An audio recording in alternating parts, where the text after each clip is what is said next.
एक चतुर व्यक्ति को काल से बहुत डर लगता था। एक दिन उसे चतुराई सूझी और काल को अपना मित्र बना लिया। उसने अपने मित्र काल से कहा, मित्र, तुम किसी को भी नहीं छोड़ते हो, किसी दिन मुझे भी गाल में धर लोगे।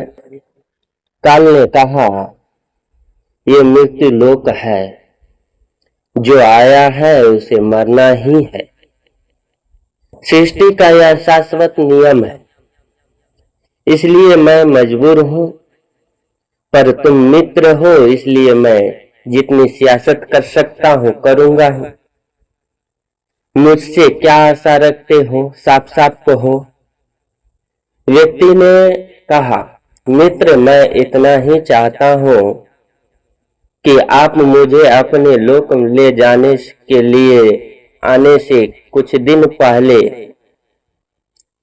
एक पत्र अवश्य लिख देना, ताकि मैं अपने बाल बच्चों कारोबार की सभी बातें अच्छी तरह से समझा दूं और स्वयं भी भगवान भजन में लग जाऊं।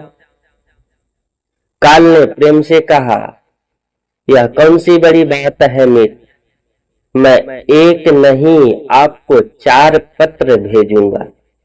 चिंता मत करो मित्र, चारों पत्र के बीच भी अधिक समय दूंगा, अच्छा खासा समय भी दूंगा, ताकि तुम सचेत होकर काम निपटा लो और भगवान की भजन में लग जाओ।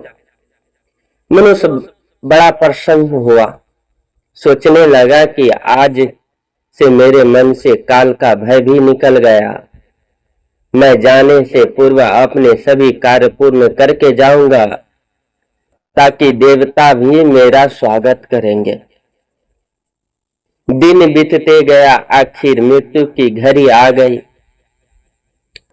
काल अपने दूतों सहित उसके समीप आकर बोला, मित्र, अब समय पूरा हुआ, मेरे साथ चलो।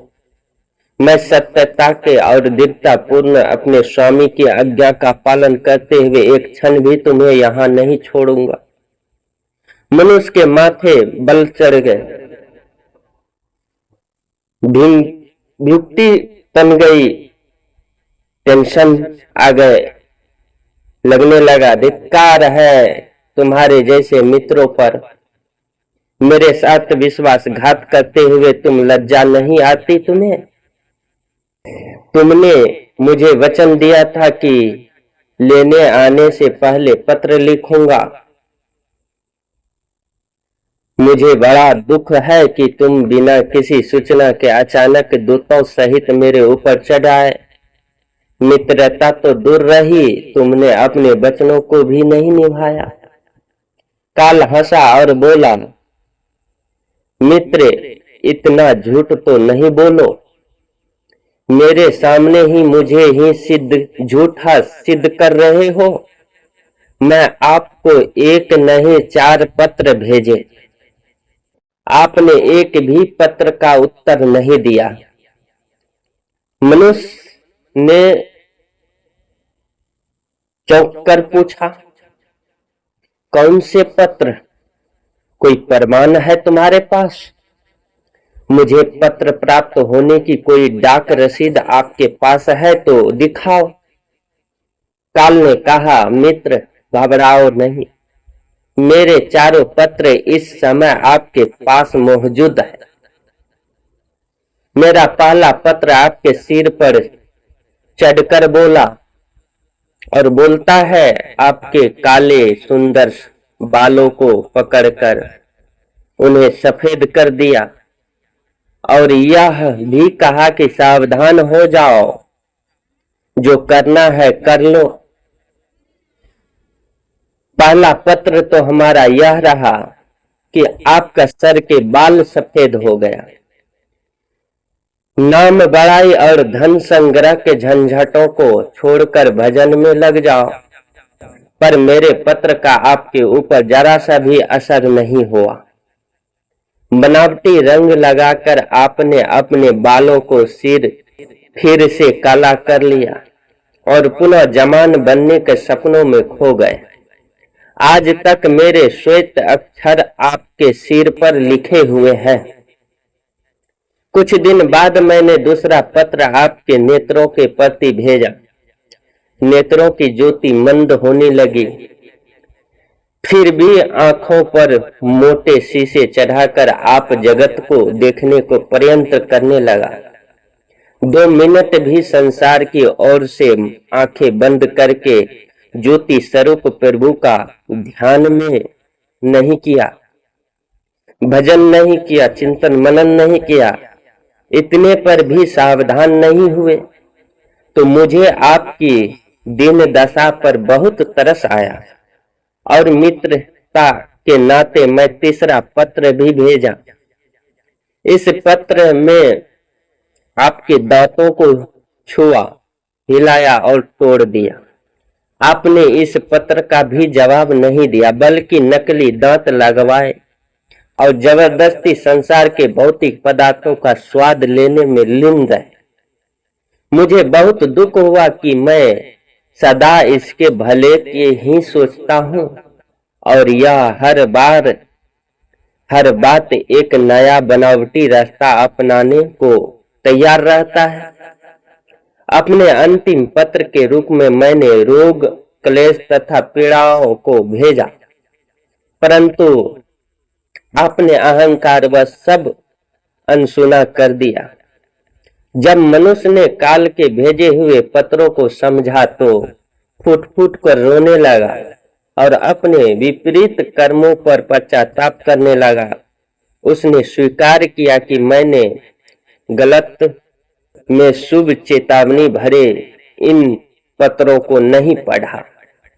मैं सदा यही सोचता रहा कि कल से भगवान का भजन करूंगा, आत्मचिंतन मनन करूंगा, ध्यान संध्या करूंगा, अपनी कमाई अच्छे शुभ कर्मों में लगाऊंगा, पर वह कल नहीं आया। काल ने कहा, आज तक तुमने जो कुछ भी किया राग रंग स्वार्थ और भोगों के लिए किया। जानबूझकर ईश्वरीय नियमों को तोड़कर जो काम करता है वह अक्षम्य है। मनुष्य को जब अपनी बातों से काम बनता नजर नहीं आया तो उसने काल को करोड़ों की संपत्ति का लोभ दिखाया।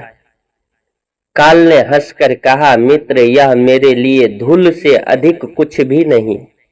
धन, दौलत, शोहरत, सत्ता, ये सब लोभ संसारिक लोगों को वश में कर सकता है, मुझे नहीं कर सकते हो। मनुष्य ने पूछा, क्या कोई ऐसी वस्तु नहीं जो तुम्हें भी प्रिय हो, जिससे तुम लुभाया जा सके? ऐसा कैसे हो सकता है? काल ने उत्तर दिया, यदि तुम मुझे लुभाना ही चाहते हो तो सच्चाई और शुभ कर्म का धन संग्रह करते। यह ऐसा धन है कि जिसके आगे मैं विवश हो सकता था। आपने निर्णय पर पुनर्विचार को बाध्य हो सकता था, पर तुम्हारे पास तो यह धन ढेले भर का भी नहीं है। तुम्हारे ये सारे रुपये, पैसे, जमीन, जायदाद, तिजोरी में जमा धन संपत्ति सब यहीं छूट जाएगा। मेरे साथ तुम भी उसी प्रकार निवस्त्र होकर जाओगे जैसे कोई एक भिखारी की आत्मा जाती है। काल ने जब मनुष्य की एक भी बात नहीं सुनी तो वह हाय हाय करके रोने लगा। सभी संबंधियों को पुकारा, परंतु काल ने उसके प्राण पकड़ लिए और चल पड़ा अपने गंतव्य की ओर। काल ने कितनी बड़ी बात कही। एक ही सत्य है जो अटल है, वह है कि हम एक दिन मरेंगे जरूर। हम जीवन में कितनी दौलत जमा करें, कितनी शोहरत पाएं, कैसी संतान होगी, यह सब अनिश्चित होता है, समय के गर्भ में छुपा होता है, परंतु हम मरेंगे एक दिन। बस यही एक ही बात जन्म के साथ ही तय हो जाती है। ध्रुव सत्य है, मृत्यु काल कभी भी दस्तक दे सकता है, प्रतिदिन उसकी तैयारी करनी होगी। लेकिन आज हम मनुष्य नहीं कर पाते। समय के साथ उम्र की निशानियों की देख देख कर तो हम कम से कम हमें प्रभु की याद में लग करने और रहने लीन रहना चाहिए, अभ्यास करना चाहिए। और अभी तक तो कलयुग का अंतिम समय है। इस में तो हर एक को, चाहे छोटा हो बड़ा हो, सबको प्रभु की भजन करना चाहिए, याद करना चाहिए, चिंतन मनन करना चाहिए, आत्मरत रहना चाहिए। लेकिन आज हम नहीं कर पाते। आज हम एक दूसरे की चुगली, निंदा, झूठ, ठगोर में लगे रहते, भगवान की भजन नहीं कर पाते। यह हमारी सबसे बड़ी मूर्खता है।